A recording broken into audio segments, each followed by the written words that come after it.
नमस्कार दोस्तों, आज हम आपको मुंशी प्रेमचंद की लोकप्रिय कहानी बड़े घर की बेटी सुनाने जा रहे हैं। यह कहानी आपको पसंद आए तो हमारे चैनल को सब्सक्राइब करें, वीडियो लाइक करें और कमेंट करके अपनी राय जरूर लिखें। बेनी माधव सिंह गौरीपुर गांव के जमींदार और नंबरदार थे। उनके पितामह किसी समय बड़े धनधान्य संपन्न थे। गांव का पक्का तालाब और मंदिर, जिनकी अब मरम्मत भी मुश्किल थी, उन्हीं की कीर्तिस्तंभ थे। कहते हैं इस दरवाजे पर हाथी झूमता था। अब उसकी जगह एक बूढ़ी भैंस थी, जिसके शरीर में अस्थिपंजर के सिवा और कुछ शेष न रहा था, पर दूध शायद बहुत देती थी, क्योंकि एक न एक आदमी हाड़ी लिए उसके सिर पर सवार ही रहता था। बेनी माधव सिंह अपनी आधी से अधिक संपत्ति वकीलों को भेंट कर चुके थे। उनकी वर्तमान आय 1000 रुपये वार्षिक से अधिक न थी। ठाकुर साहब के 2 बेटे थे। बड़े का नाम श्रीकंठ सिंह था। उसने बहुत दिनों के परिश्रम और उद्योग के बाद B.A. की डिग्री प्राप्त की थी। अब एक दफ्तर में नौकर था। छोटा लड़का लाल बिहारी सिंह दोहरे बदन का सजीला जवान था। भरा हुआ मुखड़ा, चौड़ी छाती। भैंस का 2 सेर ताजा दूध वह उठकर सबेरे पी जाता था। श्रीकंठ सिंह की दशा बिल्कुल विपरीत थी। इन नेत्रप्रिय गुणों को उन्होंने भी इन्हीं 2 अक्षरों पर न्योछावर कर दिया था। इन 2 अक्षरों ने उनके शरीर को निर्बल और चेहरे को कांतिहीन बना दिया था। इसी से वैद्यक ग्रंथों पर उनका विशेष प्रेम था। आयुर्वेदिक औषधियों पर उनका अधिक विश्वास था। शामसबेरे से उनके कमरे से प्रायः खरल की सुरीली कर्णमधुर ध्वनि सुनाई दिया करती थी। लाहौर और कलकत्ते के वैद्यों से बड़ी लिखाप भी रहती थी। श्रीकंठ इस अंग्रेजी डिग्री के अधिपति होने पर भी अंग्रेजी सामाजिक प्रथाओं के विशेष प्रेमी न थे, बल्कि वह बहुधा बड़े जोर से उसकी निंदा और तिरस्कार किया करते थे। इसी से गांव में उनका बड़ा सम्मान था। दशहरे के दिनों में वह बड़े उत्साह से रामलीला में सम्मिलित होते और स्वयं किसी न किसी पात्रा का पाठ लेते थे। गौरीपुर में रामलीला के वही जन्मदाता थे। प्राचीन हिंदू सभ्यता का गुणगान उनकी धार्मिकता का प्रधान अंग था। सम्मिलित कुटुंब के तो वह एकमात्र उपासक थे। आजकल स्त्रियों को कुटुंब में मिलजुल कर रहने की जो अरुचि होती है, उसे वह जाति और देश दोनों के लिए हानिकारक समझते थे। यही कारण था कि गांव की ललनाएं उनकी निंदक थीं। कोई कोई तो उन्हें अपना शत्रु समझने में भी संकोच न करती थीं। स्वयं उनकी पत्नी को ही इस विषय में उनसे विरोध था। यह इसलिए नहीं कि उसे अपने सास-ससुर, देवर या जेठ आदि से घृणा थी, बल्कि उसका विचार था कि यदि बहुत कुछ सहने और तरह देने पर भी परिवार के साथ निर्वाह न हो सके, तो आए दिन की कलह से जीवन को नष्ट करने की अपेक्षा यही उत्तम है कि अपनी खिचड़ी अलग पकाई जाए। आनंदी एक बड़े उच्च कुल की लड़की थी। उसके बाप एक छोटी सी रियासत के ताल्लुकेदार थे। विशाल भवन, एक हाथी, 3 कुत्ते, बाज, बहरी शिकरे, झाड़फानूस, आनरेरी मजिस्ट्रेटी और ऋण, जो एक प्रतिष्ठित ताल्लुकेदार के भोग्य पदार्थ हैं, सभी यहाँ विद्यमान थे। नाम था भूप सिंह। बड़े उदारचित्त और प्रतिभाशाली पुरुष थे, पर दुर्भाग्य से लड़का एक भी न था। 7 लड़कियां हुईं और दैवयोग से सबकी सब जीवित रहीं। पहली उमंग में तो उन्होंने 3 ब्याह दिल खोल कर किए, पर 15-20 हजार रुपयों का कर्ज सिर पर हो गया, तो आंखें खुली, हाथ समेट लिया। आनंदी चौथी लड़की थी। वह अपनी सब बहनों से अधिक रूपवती और गुणवती थी। इससे ठाकुर भूप सिंह उसे बहुत प्यार करते थे। सुंदर संतान को कदाचित उसके माता पिता भी अधिक चाहते हैं। ठाकुर साहब बड़े धर्म संकट में थे कि इसका विवाह कहाँ करें। न तो यही चाहते थे कि ऋण का बोझ बढ़े, और न यही स्वीकार था कि उसे अपने को भाग्यहीन समझना पड़े। एक दिन श्रीकंठ उनके पास किसी चंदे का रुपया मांगने आया। शायद नागरी प्रचार का चंदा था। भूप सिंह उनके स्वभाव पर रीझ गए और धूमधाम से श्रीकंठ सिंह का आनंदी के साथ ब्याह हो गया। आनंदी अपने नए घर में आई तो यहाँ का रंगढंग कुछ और ही देखा। जिस टीमटाम की उसे बचपन से ही आदत पड़ी हुई थी वह यहाँ नाम मात्र को भी न थी। हाथी घोड़ों का तो कहना ही क्या, कोई सजी हुई सुंदर बहली तक न थी। रेशमी स्लीपर साथ लाई थी पर यहाँ बाग कहा। मकान में खिड़कियां तक न थीं। न जमीन पर फर्श न दीवार पर तस्वीरें। यह एक सीधा सादा देहाती गृहस्थ का मकान था, किंतु आनंदी ने थोड़े ही दिनों में अपने को इस नई अवस्था के ऐसा अनुकूल बना लिया मानो उसने विलास के सामान कभी देखे ही न थे। एक दिन दोपहर के समय लाल बिहारी सिंह 2 चिड़िया लिए हुए आया और भावच से बोला, जल्दी से पका दो, मुझे भूख लगी है। आनंदी भोजन बनाकर उसकी राह देख रही थी। अब वह नया व्यंजन बनाने बैठी। हाड़ी में देखा तो घी पाव भर से अधिक न था। बड़े घर की बेटी किफायत क्या जाने, उसने सब घी मांस में डाल दिया। लाल बिहारी खाने बैठा तो दाल में घी न था। बोला, दाल में घी क्यों नहीं छोड़ा? आनंदी ने कहा, घी सब मांस में पड़ गया। लाल बिहारी जोर से बोला, अभी परसों घी आया है, इतना जल्द उठ गया? आनंदी ने उत्तर दिया, आज तो कुल पाव भर रहा होगा, वह सब मैंने मांस में डाल दिया। जिस तरह सूखी लकड़ी जल्दी से जल उठती है उसी तरह क्षुधा से बावला मनुष्य जरा सी बात पर तिनक जाता है। लाल बिहारी को भावच की यह ढिठाई बहुत बुरी मालूम हुई। तिनक कर बोला, मैके में तो चाहे घी की नदी बहती हो, स्त्री गालियां सह लेती है, मार भी सह लेती है, पर मैके की निंदा उससे नहीं सही जाती। आनंदी मुंह फेर कर बोली, हाथी मरा भी तो 9 लाख का, वहां इतना घी नित्य नाइखार खा जाते हैं। लाल बिहारी जल गया, थाली उठाकर पलट दी और बोला, जी चाहता है जीभ पकड़कर खींच लूं। आनंदी को भी क्रोध आ गया, मुंह लाल हो गया। बोली, वह होते तो आज इसका मजा चखाते। अब अपढ़ उजड्ड ठाकुर से न रहा गया। उसकी स्त्री एक साधारण जमींदार की बेटी थी। जब जी चाहता उस पर हाथ साफ कर लिया करता था। खड़ाऊ उठाकर आनंदी की ओर जोर से फेंकी और बोला, जिसके गुमान पर भूली हुई हो उसे भी देखूंगा और तुम्हें भी। आनंदी ने हाथ से खड़ाऊ रोकी, सिर बच गया, पर उंगली में बड़ी चोट आई। क्रोध के मारे हवा से हिलते पत्ते की भांति कांपती हुई अपने कमरे में आकर खड़ी हो गई। स्त्री का बल और साहस, मान और मर्यादा पति तक है। उसे अपने पति के ही बल और पुरुषत्व का घमंड होता है। आनंदी खून का घूंट पी कर रह गई। श्रीकंठ सिंह शनिवार को घर आया करते थे। बृहस्पति को यह घटना हुई थी।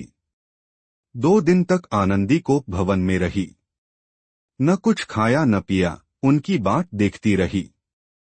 अंत में शनिवार को वह नियमानुकूल संध्या समय घर आए और बाहर बैठकर कुछ इधर उधर की बातें, कुछ देशकाल संबंधी समाचार तथा कुछ नए मुकदमों आदि की चर्चा करने लगे।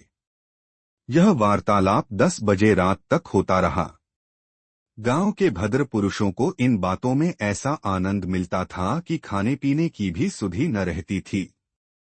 श्रीकंठ को पिंड छुड़ाना मुश्किल हो जाता था। ये 2-3 घंटे आनंदी ने बड़े कष्ट से काटे। किसी तरह भोजन का समय आया। पंचायत उठी। एकांत हुआ तो लाल बिहारी ने कहा, भैया आप जरा भाभी को समझा दीजिएगा कि मुंह संभाल कर बातचीत किया करें, नहीं तो एक दिन अनर्थ हो जाएगा। बेनी माधव सिंह ने बेटे की ओर से साक्षी दी, हाँ, बहुबेटियों का यह स्वभाव अच्छा नहीं कि मर्दों के मुंह लगें। लाल बिहारी, वह बड़े घर की बेटी हैं, तो हम भी कोई कुर्मीखार नहीं हैं। श्रीकंठ ने चिंतित स्वर से पूछा, आखिर बात क्या हुई? लाल बिहारी ने कहा, कुछ भी नहीं, यूं ही आप उलझ पड़ी। मैके के सामने हम लोगों को कुछ समझती ही नहीं। श्रीकंठ खा पी कर आनंदी के पास गए। वह भरी बैठी थी। यह हजरत भी कुछ तीखे थे। आनंदी ने पूछा, चित्त तो प्रसन्न है? श्रीकंठ बोले बहुत प्रसन्न है। पर तुमने आजकल घर में यह क्या उपद्रव मचा रखा है? आनंदी की त्योरियों पर बल पड़ गए। झुंझलाहट के मारे बदन में ज्वालासी देहक उठी। बोली, जिसने तुमसे यह आग लगाई है उसे पाऊं तो मुंह झुलस दूं। श्रीकंठ, इतनी गर्म क्यों होती हो? बात तो कहो। आनंदी, क्या कहूं, यह मेरे भाग्य का फेर है। नहीं तो गवार छोकरा, जिसको चपरासगिरी करने का भी शऊर नहीं, मुझे खड़ाऊ से मारकर यूं न अकड़ता। श्रीकंठ, सब हाल साफ साफ कहो तो मालूम हो। मुझे तो कुछ पता नहीं। आनंदी, परसों तुम्हारे लाडले भाई ने मुझसे मांस पकाने को कहा। घी हाड़ी में पाव भर से अधिक न था। वह सब मैंने मांस में डाल दिया। जब खाने बैठा तो कहने लगा, दाल में घी क्यों नहीं है? बस इसी पर मेरे मैके को बुरा भला कहने लगा, मुझसे न रहा गया। मैंने कहा कि वहां इतना घी तो नाइखार खा जाते हैं और किसी को जान भी नहीं पड़ता। बस इतनी सी बात पर इस अन्यायी ने मुझ पर खड़ाऊ फेंक मारी। यदि हाथ से न रोक लूं तो सिर फट जाए। उसी से पूछो मैंने जो कुछ कहा है वह सच है या झूठ। श्रीकंठ की आंखें लाल हो गईं। बोले, हां तक हो गया इस छोकरे का यह साहस। आनंदी स्त्रियों के स्वभावानुसार रोने लगी, क्योंकि आंसू उनकी पलकों पर रहते हैं। श्रीकंठ बड़े धैर्यवान और शानात पुरुष थे। उन्हें कदाचित ही कभी क्रोध आता था। स्त्रियों के आंसू पुरुषों की क्रोधाग्नि भड़काने में तेल का काम देते हैं। रात भर करवटें बदलते रहे। उद्विग्नता के कारण पलक तक नहीं झपकी। प्रातःकाल अपने बाप के पास जाकर बोले, दादा अब इस घर में मेरा निवाह न होगा। इस तरह की विद्रोहपूर्ण बातें कहने पर श्रीकंठ ने कितनी ही बार अपने कई मित्रों को आड़े हाथों लिया था, परंतु दुर्भाग्य आज उन्हें स्वयं वे ही बातें अपने मुंह से कहनी पड़ी। दूसरों को उपदेश देना भी कितना सहज है। बेनीमाधव सिंह घबरा उठे और बोले, क्यों? श्रीकंठ, इसलिए कि मुझे भी अपनी मान प्रतिष्ठा का कुछ विचार है। आपके घर में अब अन्याय और हठ का प्रकोप हो रहा है। जिनको बड़ों का आदर सम्मान करना चाहिए वे उनके सिर चढ़ते हैं। मैं दूसरे का नौकर ठहरा, घर पर रहता नहीं। यहाँ मेरे पीछे स्त्रियों पर खड़ाऊ और जूतों की बौछारें होती हैं। कड़ी बात तक चिंता नहीं। कोई एक की दो कह ले, वहां तक मैं सह सकता हूं, किंतु यह कदापि नहीं हो सकता कि मेरे ऊपर लात घूंसे पड़े और मैं दम न मारूं। बेनीमाधव सिंह कुछ जवाब न दे सके। श्रीकंठ सदैव उनका आदर करते थे। उनके ऐसे तेवर देखकर बूढ़ा ठाकुर अवाक रह गया। केवल इतना ही बोला, बेटा तुम बुद्धिमान होकर ऐसी बातें करते हो? स्त्रियां इस तरह घर का नाश कर देती हैं। उनको बहुत सिर चढ़ाना अच्छा नहीं। श्रीकंठ, इतना मैं जानता हूँ, आपके आशीर्वाद से ऐसा मूर्ख नहीं हूँ। आप स्वयं जानते हैं कि मेरे ही समझाने बुझाने से इसी गांव में कई घर संभल गए, पर जिस स्त्री की मान प्रतिष्ठा का ईश्वर के दरबार में उत्तरदाता हूँ, उसके प्रति ऐसा घोर अन्याय और पशुवत व्यवहार मुझे असह्य है। आप सच मानिए, मेरे लिए यही कुछ कम नहीं है कि लाल बिहारी को कुछ दंड नहीं देता। अब बेनीमाधव सिंह भी गरमाए। ऐसी बातें और न सुन सके। बोले, लाल बिहारी तुम्हारा भाई है। उससे जब कभी भूल चूक हो उसके कान पकड़ो, लेकिन श्रीकंठ, लाल बिहारी को मैं अब अपना भाई नहीं समझता। बेनीमाधव सिंह स्त्री के पीछे। श्रीकंठ जी नहीं, उसकी क्रूरता और अविवेक के कारण। दोनों कुछ देर चुप रहे। ठाकुर साहब लड़के का क्रोध शांत करना चाहते थे, लेकिन यह नहीं स्वीकार करना चाहते थे कि लाल बिहारी ने कोई अनुचित काम किया है। इसी बीच में गांव के और कई सज्जन हुक्के चिलम के बहाने वहां आ बैठे। कई स्त्रियों ने जब यह सुना कि श्रीकंठ पत्नी के पीछे पिता से लड़ने को तैयार है तो उन्हें बड़ा हर्ष हुआ। दोनों पक्षों की मधुर वाणियां सुनने के लिए उनकी आत्माएं तिलमिलाने लगीं। गांव में कुछ ऐसे कुटिल मनुष्य भी थे जो इस कुल की नीतिपूर्ण गति पर मन ही मन जलते थे। वे कहा करते थे श्रीकंठ अपने बाप से दबता है, इसीलिए वह दब्बू है। उसने विद्या पढ़ी, इसलिए वह किताबों का कीड़ा है। बेनीमाधव सिंह उसकी सलाह के बिना कोई काम नहीं करते, यह उनकी मूर्खता है। इन महानुभावों की शुभकामनाएं आज पूरी होती दिखाई दी। कोई हुक्का पीने के बहाने और कोई लगान की रसीद दिखाने आकर बैठ गया। बेनीमाधव सिंह पुराने आदमी थे, इन भावों को ताड़ गए। उन्होंने निश्चय किया चाहे कुछ ही क्यों न हो, इन द्रोहियों को ताली बजाने का अवसर न दूंगा। तुरंत कोमल शब्दों में बोले, बेटा मैं तुमसे बाहर नहीं हूं, तुम्हारा जो जी चाहे करो, अब तो लड़के से अपराध हो गया। इलाहाबाद का अनुभवरहित झल्लाया हुआ ग्रेजुएट इस बात को न समझ सका। उसे डिबेटिंग क्लब में अपनी बात पर अड़ने की आदत थी, इन हथकंडों की उसे क्या खबर। बाप ने जिस मतलब से बात पलटी थी वह उसकी समझ में न आई। बोला, लाल बिहारी के साथ अब इस घर में नहीं रह सकता। बेनीमाधव बेटा, बुद्धिमान लोग मूर्खों की बात पर ध्यान नहीं देते। वह बेसमझ लड़का है, उससे जो कुछ भूल हुई उसे तुम बड़े होकर क्षमा करो। श्रीकंठ, उसकी इस दुष्टता को मैं कदापि नहीं सह सकता। या तो वही घर में रहेगा या मैं ही। आपको यदि वह अधिक प्यारा है तो मुझे विदा कीजिए, मैं अपना भार आप संभाल लूंगा।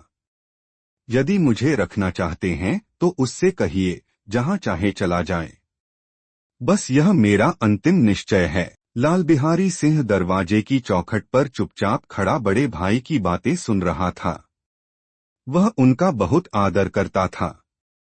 उसे कभी इतना साहस न हुआ था कि श्रीकंठ के सामने चारपाई पर बैठ जाए, हुक्का पी ले या पान खा ले। बाप का भी वह इतना मान न करता था। श्रीकंठ का भी उस पर हार्दिक स्नेह था। अपने होश में उन्होंने कभी उसे घुड़का तक न था। जब वह इलाहाबाद से आते तो उसके लिए कोई न कोई वस्तु अवश्य लाते। मुकद्दर की जोड़ी उन्होंने ही बनवा दी थी। पिछले साल जब उसने अपने से ड्योढ़े जवान को नागपंचमी के दिन दंगल में पछाड़ दिया तो उन्होंने पुलकित होकर अखाड़े में ही जाकर उसे गले से लगा लिया था। 5 रुपए के पैसे लुटाए थे। ऐसे भाई के मुंह से आज ऐसी हृदय विदारक बात सुनकर लाल बिहारी को बड़ी ग्लानि हुई। वह फूट फूट कर रोने लगा। इसमें संदेह नहीं कि अपने किए पर पछता रहा था। भाई के आने से एक दिन पहले से उसकी छाती धड़कती थी कि देखो भैया क्या कहते हैं। मैं उनके सम्मुख कैसे जाऊंगा, उनसे कैसे बोलूंगा, मेरी आंखें उनके सामने कैसे उठेंगी। उसने समझा था कि भैया मुझे बुलाकर समझा देंगे। इस आशा के विपरीत आज उसने उन्हें निर्दयता की मूर्ति बने हुए पाया। वह मूर्ख था, परंतु उसका मन कहता था कि भैया मेरे साथ अन्याय कर रहे हैं। यदि श्रीकंठ उसे अकेले में बुलाकर 2-4 बातें कह देते, इतना ही नहीं 2-4 तमाचे भी लगा देते तो कदाचित उसे इतना दुख न होता। पर भाई का यह कहना कि अब मैं इसकी सूरत नहीं देखना चाहता, लाल बिहारी से सहा न गया। वह रोता हुआ घर आया। कोठरी में जाकर कपड़े पहने, आंखें पोंछीं, जिससे कोई यह न समझे कि रोता था। तब आनंदी के द्वार पर आकर बोला, भाभी भैया ने निश्चय किया है कि वह मेरे साथ इस घर में न रहेंगे।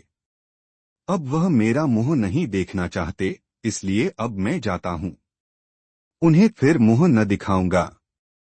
मुझसे जो कुछ अपराध हुआ उसे क्षमा करना। यह कहते कहते लाल बिहारी का गला भर आया। जिस समय लाल बिहारी सिंह सिर झुकाए आनंदी के द्वार पर खड़ था, उसी समय श्रीकंठ सिंह भी आंखें लाल किए बाहर से आए। भाई को खड़ा देखा तो घृणा से आंखें फेर लीं और कतरा कर निकल गए, मानो उसकी परछाई से दूर भागते हों। आनंदी ने लाल बिहारी की शिकायत तो की थी, लेकिन अब मन में पछता रही थी। वह स्वभाव से ही दयावती थी। उसे इसका तनिक भी ध्यान न था कि बात इतनी बढ़ जाएगी। वह मन में अपने पति पर झुंझला रही थी कि यह इतने गर्म क्यों होते हैं। उस पर यह भय भी लगा हुआ था कि कहीं मुझसे इलाहाबाद चलने को कहें तो कैसे क्या करूंगी। इस बीच में जब उसने लाल बिहारी को दरवाजे पर खड़े यह कहते सुना कि अब मैं जाता हूँ, मुझसे जो कुछ अपराध हुआ क्षमा करना, तो उसका रहासा क्रोध भी पानी हो गया। वह रोने लगी। मन का मैल धोने के लिए नयन जल से उपयुक्त और कोई वस्तु नहीं है। श्रीकंठ को देखकर आनंदी ने कहा, लाला बाहर खड़े बहुत रो रहे हैं। श्रीकंठ, तो मैं क्या करूं? आनंदी, भीतर बुला लो। मेरी जीभ में आग लगे। मैंने कहां से यह झगड़ा उठाया? श्रीकंठ, मैं न बुलाऊंगा। आनंदी, पछताओगे। उन्हें बहुत ग्लानि हो गई है, ऐसा न हो कहीं चल दें। श्रीकंठ न उठे।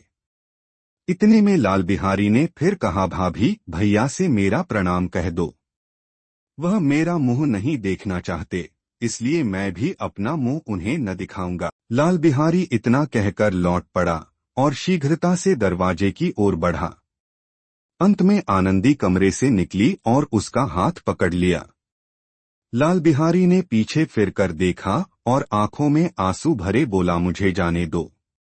आनंदी, कहाँ जाते हो? लाल बिहारी, जहां कोई मेरा मुंह न देखे। आनंदी, मैं न जाने दूंगी। लाल बिहारी, मैं तुम लोगों के साथ रहने योग्य नहीं हूँ। आनंदी, तुम्हें मेरी सौगंध, अब एक पग भी आगे न बढ़ाना। लाल बिहारी, जब तक मुझे यह न मालूम हो जाए कि भैया का मन मेरी तरफ से साफ हो गया, तब तक मैं इस घर में कदापि न रहूंगा। आनंदी, मैं ईश्वर को साक्षी देकर कहती हूँ कि तुम्हारी ओर से मेरे मन में तनिक भी मैल नहीं है। अब श्रीकंठ का हृदय भी पिघला। उन्होंने बाहर आकर लाल बिहारी को गले लगा लिया। दोनों भाई खूब फूट फूट कर रोए। लाल बिहारी ने सिसकते हुए कहा, भैया, अब कभी मत कहना कि तुम्हारा मुंह न देखूंगा। इसके सिवा आप जो दंड देंगे मैं सहर्ष स्वीकार करूंगा। श्रीकंठ ने कांपते हुए स्वर में कहा, लल्लू, इन बातों को बिल्कुल भूल जाओ। ईश्वर चाहेगा तो फिर ऐसा अवसर न आवेगा। बेनी माधव सिंह बाहर से आ रहे थे। दोनों भाइयों को गले मिलते देखकर आनंद से पुलकित हो गए। बोल उठे, बड़े घर की बेटियां ऐसी ही होती हैं, बिगड़ता हुआ काम बना लेती हैं। गांव में जिसने यह वृत्तांत सुना, उसी ने इन शब्दों में आनंदी की उदारता को सराहा। बड़े घर की बेटियां ऐसी ही होती हैं।